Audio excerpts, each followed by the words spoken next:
Good day, everybody. I'll start reading this book, The Seven Habits of Highly Effective People by Stephen R. Covey. But I'll be reading it cover to cover. Join me in my reading journey. Okay. Let's start with a foreword to the 25th anniversary edition of Stephen Covey's The Seven Habits of Highly Effective People. I first met Stephen Covey in 2001 when he asked for a meeting to talk about ideas. After a warm greeting, his enveloping handshake feeling like the comfortable leather of a softball glove that you've worn 1,000 times. We settled into a conversation that lasted 2 hours. Stephen began by asking questions, lots of questions. Here sat a master teacher, one of the most influential thinkers of the day, and he wanted to learn from someone 25 years his junior. As the conversation opened an opportunity for me to exercise my own curiosity, I began. How did you come up with the ideas in the seven habits? I didn't, he responded. What do you mean? I asked. You wrote the book. Yes, I wrote the book. But the principles were known long before me, he continued. They are more like natural laws. All I did was put them together to synthesize them for people. That's when I began to understand why this work has had such an impact. Covey had spent more than 3 decades studying, practicing, teaching, and refining what he ultimately distilled into these pages.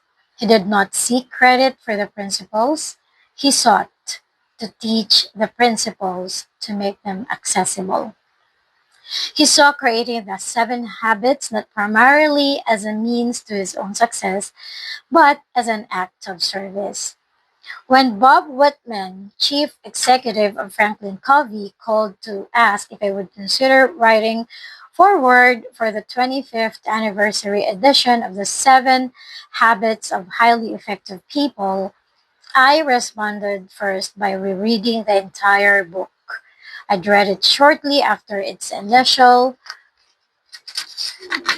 publication in 1989, and it was a gift to re-engage with its message.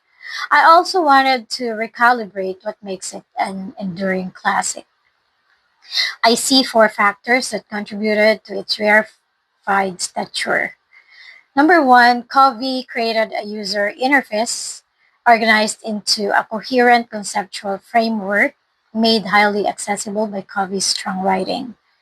Covey focused on timeless principles, not on mere techniques or momentary fads.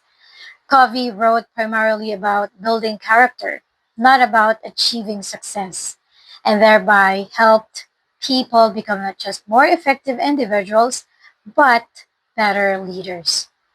Covey himself was a level 5 teacher, humble about his own shortcomings, yet determined to share widely what had learned.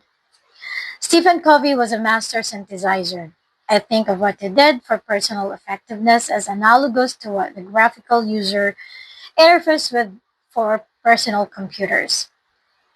Prior to Apple and Microsoft, few people could harness computers to their daily lives. There was no easily accessible user interface. There were no mouse pointers, friendly icons, or overlapping windows on a screen, let alone a touch screen. But with the Macintosh and then Windows, the mass of people could finally tap the power of the microchip behind the screen. Similarly, there had been hundreds of years of accumulated wisdom about personal effectiveness from Benjamin Franklin to Peter Drucker. But it was never assembled into one coherent, user-friendly framework. Covey created a standard operating system, the Windows, for personal effectiveness, and he made it easy to use. He proved to be a very fine writer, a master of short stories, and a conceptual word play. I'll never forget the story in chapter 1 about the man on the subway who could not control his screaming kids and the point it makes. Nor will I ever forget the lighthouse or the wrong jungle or the analogy of the golden eggs. Some of his conceptual wrapping paper worked exceptionally well, being both descriptive of a concept and at the same time prescriptive in its application. Win-win or no deal. Seek first to understand, then to be understood. Begin with the end in mind. Put first thing first. He made the ideas even more accessible by using personal life struggles and stories, raising children, building a marriage, dealing with friends to teach the habits and build muscle fiber for living them. The ideas embedded in the framework are timeless. They are principles.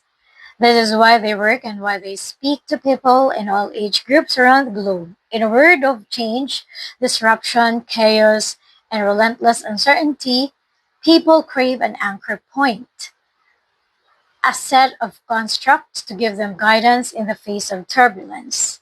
Covey believed that timeless principles do indeed exist and that the search for them is not folly, but wisdom. He rejected the view of those who shout from the rooftops. There is nothing sacred, nothing enduring, nothing durable to build upon in this ever changing landscape. Everything is new, nothing from the past applies. My own research quest has focused on the question: what makes a great company tick? Why do some companies make the leap from good to great while others don't? Why do some become built to last while others fall? And why do some thrive in chaos? One of our key findings is the idea of preserve the core, stimulate progress. No enterprise can become or remain truly great without a core set of principles to preserve, to build upon, to serve as an anchor, to provide guidance in the face of an ever changing world.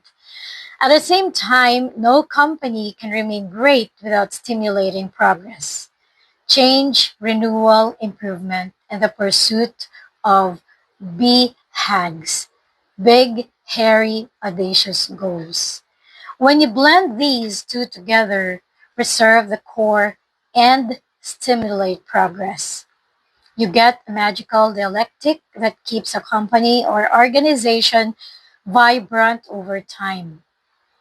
Covey found a similar pattern in personal effectiveness. First, build upon a strong core of principles that are not open for continuous change. At the same time, be relentless in the quest for improvement and continuous self renewal. This dialectic enables an individual to retain a rock solid foundation and attain sustained growth for a lifetime.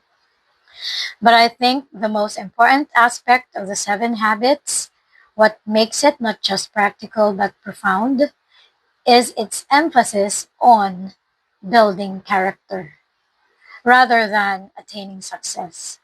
There is no effectiveness without discipline, and there is no discipline without character.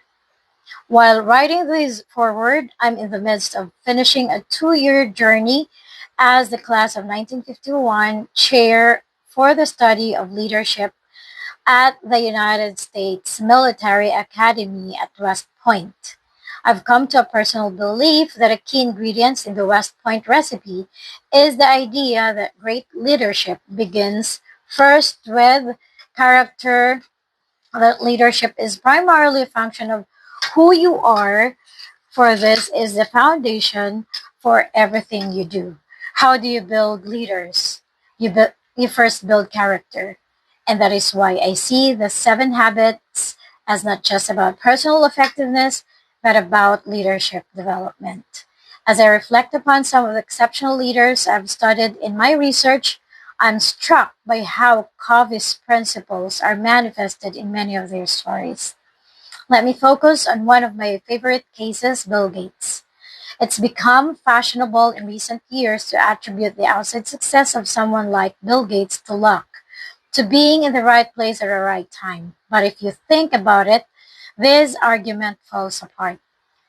When Popular Electronics put the Altair computer on its cover, announcing the advent of the first ever personal computer, Bill Gates teamed up with Paul Allen to launch a software company and write the basic programming language for the Altair. Yes, Gates was at just the right moment with the programming skills, but so were other people. Students in computer science and electrical engineering at schools like Caltech, MIT, and Stanford's seasoned engineers at technology companies like IBM, Xerox, and HP, and scientists in government research laboratories. Thousands of people could have done what Bill Gates did at the moment, but they didn't. Gates acted upon the moment. He dropped out of Harvard, moved to Albuquerque, where the Altair was based, and wrote computer code day and night. It was not the luck of being at the right moment in history that separated Bill Gates, but his proactive response to being at the right moment. Be proactive. That's on habit one. As Microsoft grew into a successful company, Gates expanded his objectives, guided by a very big idea: a computer on every desk. Later, Gates and his wife created the Bill and Melinda Gates Foundation with huge goals such as eradicating malaria from the face of the earth. As he put it in his 2007 Harvard commencement speech, for Melinda and for me, the challenge is the same. How can we do most good for the greatest number with the resources we have? Habit two: begin with the end in mind. True discipline means channeling our best hours into first order objectives. And that means being a nonconformist in the best sense. Everyone might say finishing Harvard should be the most important task for young Bill Gates. Instead, he aligned his efforts with his mission, despite any disapproving glances from well meaning people. As he built Microsoft, he poured his energies into overriding objectives, getting the best people, and executing on a few big software bets. Everything else was secondary. When Gates first met Warren Buffett at a dinner, the host asked all those at the table what they saw as the single most important factor in their journey through life. As Alice Schroeder related in her book, The Snowball, both Gates and Buffett gave the same one word answer: focus. Habits three: put first thing first. Gates' relationship to the fourth habit, think win win, is a bit more complicated. At first glance, Gates would appear to be a win lose character, a fierce combatant who so feared how easily a company's flanks could be turned that he wrote a nightmare memo laying out scenarios of how Microsoft could lose. In the race for industry standards, there would be only a small set of big winners and a lot of losers, and Gates had no intention of Microsoft being anything less than one of the big winners. But a closer look reveals that he was masterful at assembling complementary forces into a coalition. To achieve his big dream, Gates understood that Microsoft would need a complement its strengths with the strengths of others. Intel, with its microprocessors, and the personal computer manufacturers such as IBM and Dell. He also shared equity so that when Microsoft won, Microsoft people would win as well. And he displayed a remarkable ability to complement his personal strengths with the strengths of others, especially his longtime business alter ego, Steve Ballmer. Gates and Ballmer accomplished much more by working together than they ever could alone. One plus one is much larger than two. Habit six: synergize. As Gates moved to social impact with the foundation, he did not step forth saying, I've been successful in business, so I already know how to achieve social impact. Quite the opposite, he brought a relentless curiosity, a quest to gain understanding. He pushed with questions, trying to get a handle on the science and methods needed to solve some of the most intractable problems, ending on one exchange with a friend with a comment along the lines of, I need to learn more about phosphates. Habit 5. Seek first to understand, then to be understood. And finally, I'm struck by how Gates renewed. Even during the most intense years building Microsofts, he periodically set aside an entire week to unplug for reading and reflection. A think week. He also developed a penchant for reading biographies. At one point, he told Branch Lender of Fortune, it's amazing how some people develop during their lives. A lesson Gates looked to have taken a mantra for his own life. Habit 7, sharpen the saw. Gates is a fabulous case, but I could have used others. I could have highlighted Wendy Kopp, who founded Teach for America with the idea to inspire hundreds of thousands of college graduates to serve at least 2 years teaching children in our most underserved schools, with the ultimate aim to create an indomitable social force to radically improve K-12 education. Be proactive. Begin with the end in mind. Or I could have used Steve Jobs living in a house without furniture, too busy creating insanely great products to get around to seemingly unimportant activities like buying a kitchen table or a sofa. Put first things first. Or Herb Kelleher of Southwest Airlines, who created a win-win culture between management and labor, with everyone uniting together after 9/11 to keep its 30 years of consecutive profitability intact while also keeping intact every single job. Think win-win. Or even Winston Churchill, who took naps throughout the Second World War, thereby giving himself 2 mornings every day, sharpen the saw. Sharpen the saw. I do not mean to imply that the 7 habits map one for one to building a great company. The principles in good to great and built to last, for example, and the principles in the 7 habits of highly effective people are complementary but distinct. Covey set out to write a book not on building great organizations, but on achieving great personal effectiveness. Still, organizations are composed of people, and the more effective those people, the stronger the organization. And I do suspect that those who live the 7 habits perhaps have a higher likelihood of becoming level 5 leaders.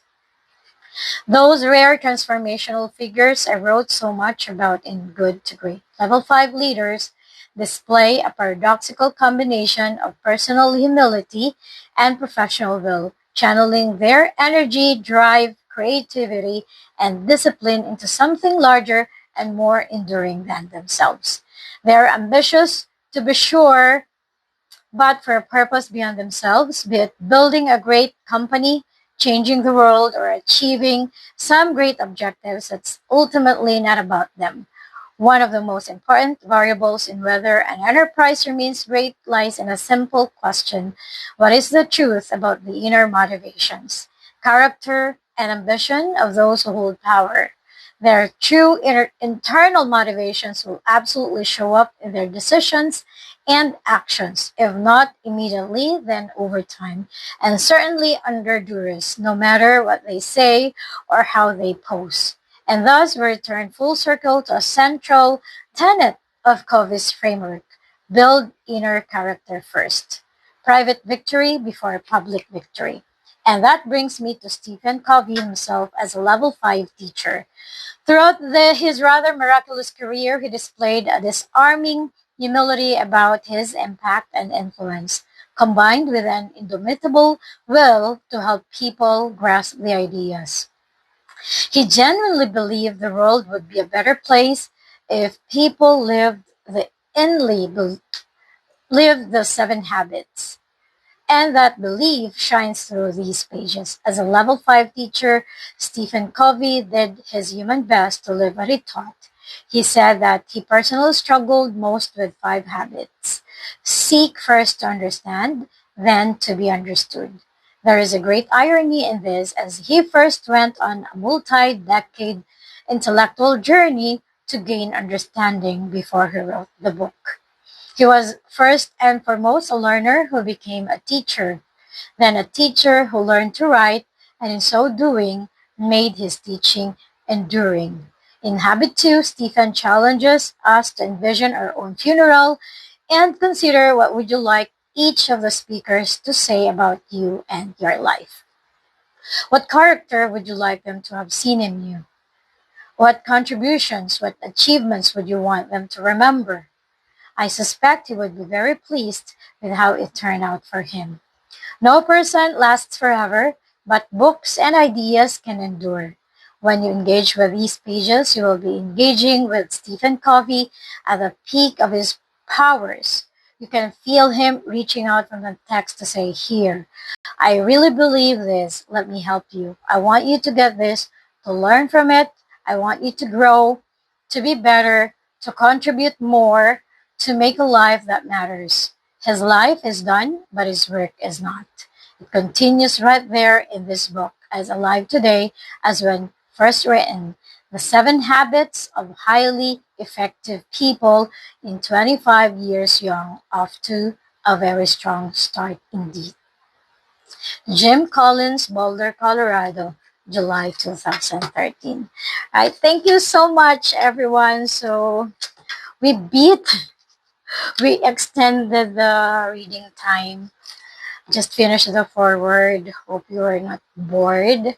But yeah, let us just enjoy the journey of reading. Hope you would be able to be motivated in reading on your own time, on your own pace. If not, you can join me in my reading journey.